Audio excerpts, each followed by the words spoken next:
Today I want to talk about what it takes to grow as a person and why the strategy that you're using right now might not be the best.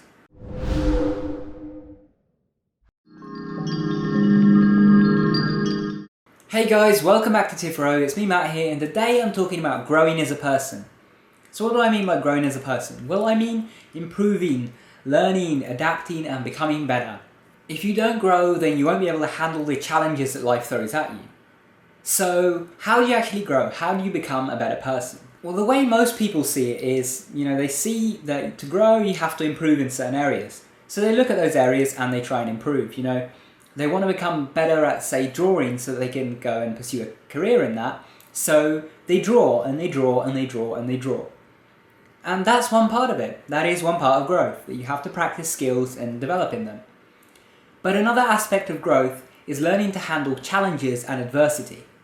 And this is the part that most people neglect. You see, as humans, we are hardwired to avoid things that scare us, or that challenge us, or that offer us some kind of difficulty. But it is precisely these things that actually allow you to grow. You see, if you just lock yourself off from the world and don't experience the things that you're afraid of, or that challenge you, or that are difficult, then you're not going to learn and adapt. A great example of this is in the gym. In the gym, if you want to get stronger, you actually have to challenge yourself.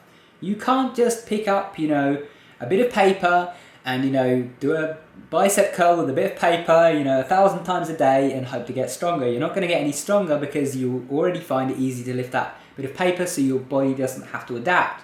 Now, if you pick up a weight that's too heavy for you, you're also not going to adapt there because it's going to be too heavy for you to actually perform the movement properly, and so your body is going to have nothing to adapt to because it isn't actually doing the movement. But what you do want is something that is challenging. You want a weight that actually, is difficult for you but that you can manage. And at that point, when you actually repeat the movement, your body has to adapt because your body sees, hey, if I keep doing this like this with the way my body is right now, and I don't adapt to this, then I'm going to get injured. This weight is just going to, tear something in my arm and I'm going to get injured. So at this point, your body, learns to actually be stronger, it learns to produce more muscle, and it does this in response to a stressor, in response to some kind of adversity. But this doesn't just apply to working out, this applies to all areas of life. You actually get the strongest when you're put in situations that are uncomfortable for you. So if you spend all of your time in your comfort zone, you're never going to improve, you're never going to really grow. I can say this firsthand, because as some of you know, I used to be addicted. And this is something that is a horrible experience, and I really can't describe it because it was the worst time of my life. And it was a mistake. I made some bad decisions that led to me being in that place. Yet at the same time, I am grateful for those experiences that I had, because as it was such a tough time in my life, as it was such a difficult time for me, I grew so much as a person because of that. The things that I do now today to work on self-improvement and so on are a direct result of the terrible experiences that I had then, because I learned that I had some inner strength in me, and as I overcame those addictions, I was then able to learn that I can put this willpower to work for something else and actually improve myself, and not just, become, recovered or whatever, but actually become a better person than I ever was even before. Now, I don't suggest going and, purposefully harming yourself in the way that I did, because while I actually came out of it better than I did before, I was very lucky to come out of it with my life. And so what I suggest for you is finding healthy ways that you can challenge yourself, that you can face adversity. So what are some healthy ways that you can actually do that? Well, a good way to find some challenging adversity that is going to help you is to actually look at the things that scare you. Are you perhaps scared of travel because you feel like being alone in a foreign country would be, an uncomfortable and difficult experience? Well, in that case, travel is probably something that will help you grow as a person. Are you scared of getting up in front of a crowd and public speaking? Well, if that's the case, then that's probably the thing that you should be doing. Have you recently avoided doing something just because you told yourself, hey, this is going to be too difficult, too challenging for me? If that's the case, that is precisely the thing that you should be looking at doing. So look at the things that scare you, look at the things that challenge you, look at the things that are difficult for you, and find the things that are going to help you grow. And often these are things that are quite obvious, like if you're a smoker, then quitting smoking is going to be very, very difficult for you, but it is ultimately a good decision that is going to help your health.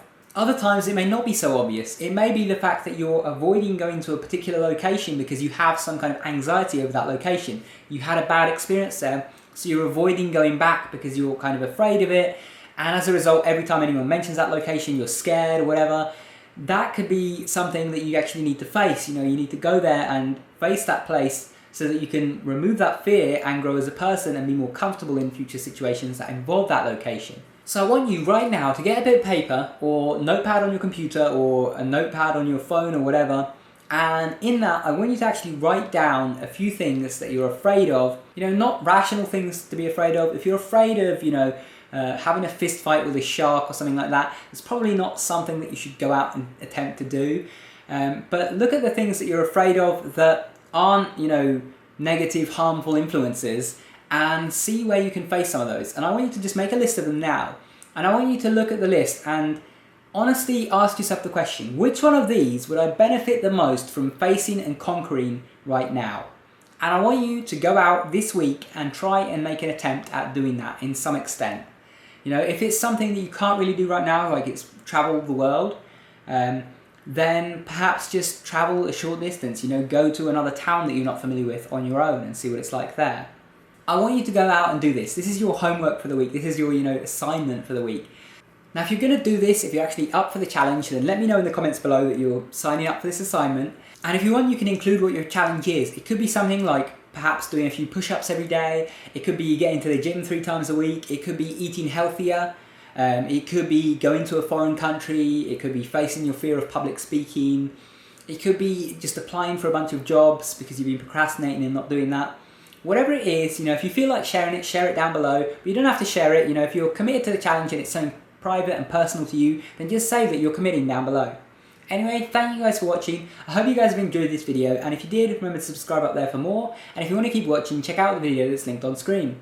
Thanks for watching, guys. Take care.